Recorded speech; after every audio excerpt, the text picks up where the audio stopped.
आज का मेरा टॉपिक है वृत्त। प्रश्नावली 10.1।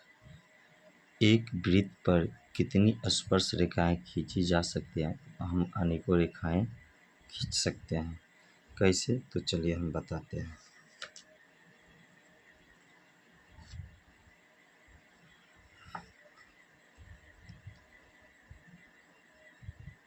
ये हमारा वृत्त है, ठीक। इसमें हम क्या कर सकते हैं? एक स्पर्श रेखा ऐसे खींच सकते हैं, एक स्पर्श रेखा ऐसे खींच सकते हैं, एक स्पर्श रेखा ऐसे खींच सकते हैं, एक स्पर्श रेखा ऐसे खींच सकते हैं। मतलब जितनी चाहे मन उतनी स्पर्श रेखाएं हम खींच सकते हैं। तो होगा अपरिमित रूप से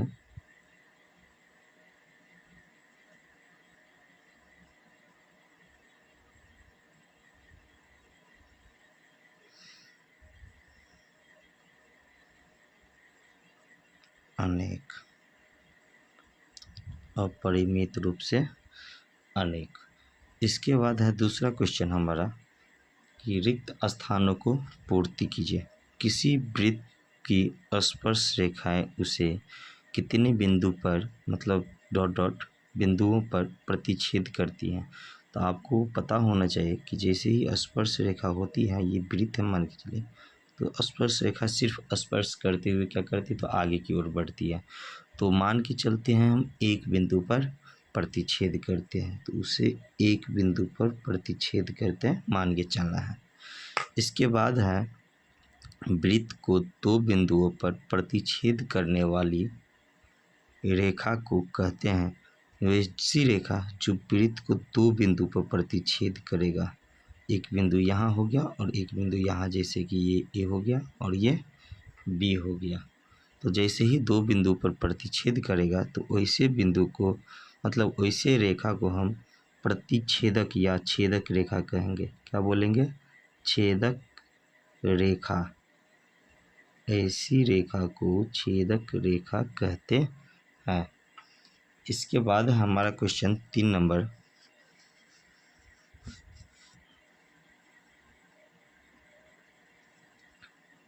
एक वृत्त की समांतर स्पर्श रेखाएं होती हैं। एक वृत्त पर समांतर रेखा स्पर्श रेखाएं आप देख सकते हैं, एक यहाँ हो सकती है तो एक यहाँ हो सकती है। इसके अलावा हम कहीं भी खींचेंगे तो क्या होगा? स्पर्श नहीं रहेगा। तो सिर्फ से कितने स्पर्श रेखाएं हो सकती है? समांतर हो सकती हैं। तो दो ही समान एक वृत्त को की दो समांतर रेखाएं हो सकते हैं। सिर्फ दो ही समांतर रेखाएं हो सकती हैं, वो भी स्पर्श करने वाली। तीसरी रेखा समांतर खींचेंगे तो छेदक रेखाएं हो जाएगी। वृत्त तथा उसकी स्पर्श रेखा के उभयनिष्ठ बिंदु को कहते हैं। ये जैसे कि ये वृत्त है और उस पर क्या करेंगे? तो एक स्पर्श रेखा खींचेंगे, तो ये जहाँ पे उभयनिष्ठ बिंदु होगा उस बिंदु को हम स्पर्श बिंदु कहते हैं। क्या कहते हैं? स्पर्श बिंदु। वैसे बिंदु को हम स्पर्श बिंदु कहते हैं। इसके बाद हमारा क्वेश्चन है, ध्यान दीजिएगा। क्वेश्चन कह रहा है कि 5 cm त्रिज्या वाले एक वृत्त के बिंदु P पर स्पर्श करते हैं। तो एक हमारा क्या है? वृत्त है।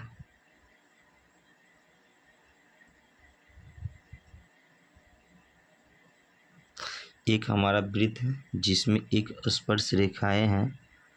क्या करती है? तो एक बिंदु किस पे स्पर्श करती हैं? तो ध्यान दीजिए कि 5 cm त्रिज्या वाले एक वृत्त के स्पर्श बिंदु P पर स्पर्श रेखाएं P पर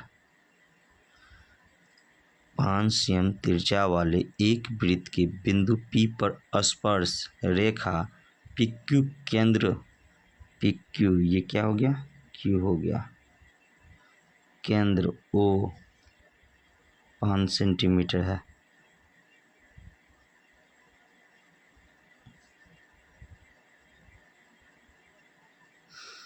PQ केंद्र O से जाने वाली एक रेखा से बिंदु Q पर मिलती है।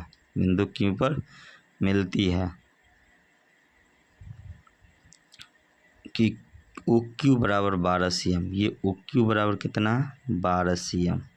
तो पी क्यू की लंबाई कितनी होगी, पी क्यू की लंबाई ज्ञात करने के लिए बोला। तो स्पर्श रेखा पर त्रिज्याएं क्या करती हैं, केंद्र से लंब डालती है। तो लंब होता है 90 डिग्री का, हमेशा कोण अंतरित करती है। तो पी क्यू बराबर हो जाएगा, आपको पता होगा कि आधा लंब स्क्वायर जो होता है क्या होता है, कर्ण स्क्वायर माइनस लंब स्क्वायर, यानी कि पी क्यू स्क्वायर जो होगा हमारा होगा O Q square minus O P square यानी आर स्क्वायर। तो पी क्यू स्क्वायर बराबर ओ क्यू कितना, तो 12 सेंटीमीटर है, तो 12 सेंटीमीटर का स्क्वायर माइनस ओ क्यू,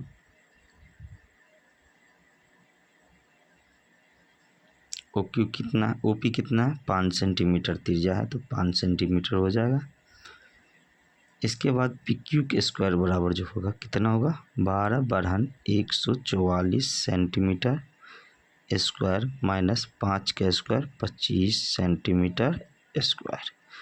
तो पी क्यू स्क्वायर जो होगा कितना होगा 119 सेंटीमीटर स्क्वायर।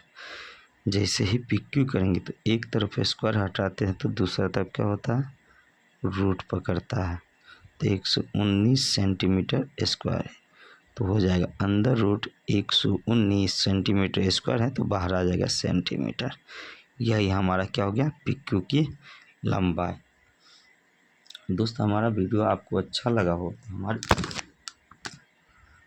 हमारा वीडियो अगर आपको अच्छा लगा हो तो हमारे वीडियो को लाइक कीजिए, कमेंट कीजिए और अपने दोस्तों के साथ शेयर जरूर कीजिए। धन्यवाद।